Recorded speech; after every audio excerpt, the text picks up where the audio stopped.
médicalisé. Transport médicalisé. Cette branche-là, elle vous était entre guillemets réservée. Et ce qu'ils veulent, c'est la fraction. Je ne vais pas te le cacher. C'est-à-dire nous on donne des cotisations pour qu'après les grands du CAC 40 ils arrivent et disent Mais bravo. moi je ne suis pas du côté des fédérations, des syndicats, etc. Ils existent, c'est bien, ils font leur travail, c'est bien, ils font ce qu'ils veulent, il n'y a pas de problème. Si à un moment donné vous ne trouvez pas que les négociations elles ne sont pas dans votre ligne, c'est-à-dire que dans votre éthique de taxi, que ça ne va pas vous rapporter assez d'argent, ou que en fait du coup vous êtes en train entre guillemets de, je ne vais pas dire un mot vulgaire, mais de vous faire encore avoir sur cette situation, seul le rapport de force fonctionnera dans ce pays. Rien ne fonctionnera. Et nous on ira au rapport de force et vous allez nous soutenir. Mais moi je suis là. Moi je suis là. On attend les résultats maintenant. Je ne vous cache pas, il y en a qui commencent à dire ouais Delogu il n'est pas là. Très bien, Delogu il n'a pas vu. Delogu il a soulevé un drapeau palestinien à l'Assemblée nationale. Il est menacé de mort H24. J'ai pas eu le temps de voir. Par contre ce matin je suis arrivé à l'Assemblée, j'ai vu que le groupe il était en haut.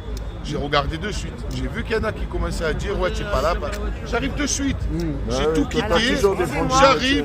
S'il faut faire. Maintenant, s'il faut qu'on prenne un représentant maintenant, il appelle mon directeur de cabinet, il explique la situation entièrement maintenant. Il prend. On fait un courrier tout de suite, je vais le déposer en même pop à 15h au ministre. C'est-à-dire le Premier ministre, il arrive à 15h aux questions du gouvernement, vous allez le voir à la télé. Je vais me mettre devant, je vais lui dire, monsieur, excusez-moi, voilà, ça c'est un courrier pour les taxis. Et nous on vous fait une synthèse, c'est très simple.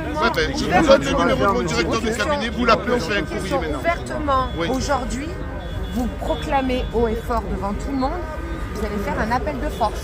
Non, je dis que si jamais les négociations qui aboutissent, avec les fédérations qui sont en train de négocier avec les instances publiques et politiques, si elles sont pas soi-disant, aboutissent à rien ou aboutissent à quelque chose qui, entre guillemets, va encore plus plonger de façon précaire votre métier qui est le mien aussi. Qui est le mien, c'est pas que je suis député. Quand je suis plus député, moi je retourne à mon taxi. Je suis en CDD moi dans cette assemblée. Si jamais aujourd'hui tout ce qui va émaner de ces négociations vont vous plonger dans une précarité encore plus importante, alors je vous dis, messieurs, dames, sortez dans la rue et menez un rapport de force avec ces institutions parce qu'en fait, vous ne comprenez absolument pas que les taxis, ils en ont peur. Vous êtes en capacité de bloquer toutes les villes de ce pays et je vous le dis que si vous menez un rapport de force... Qu'est-ce qui va se passer ?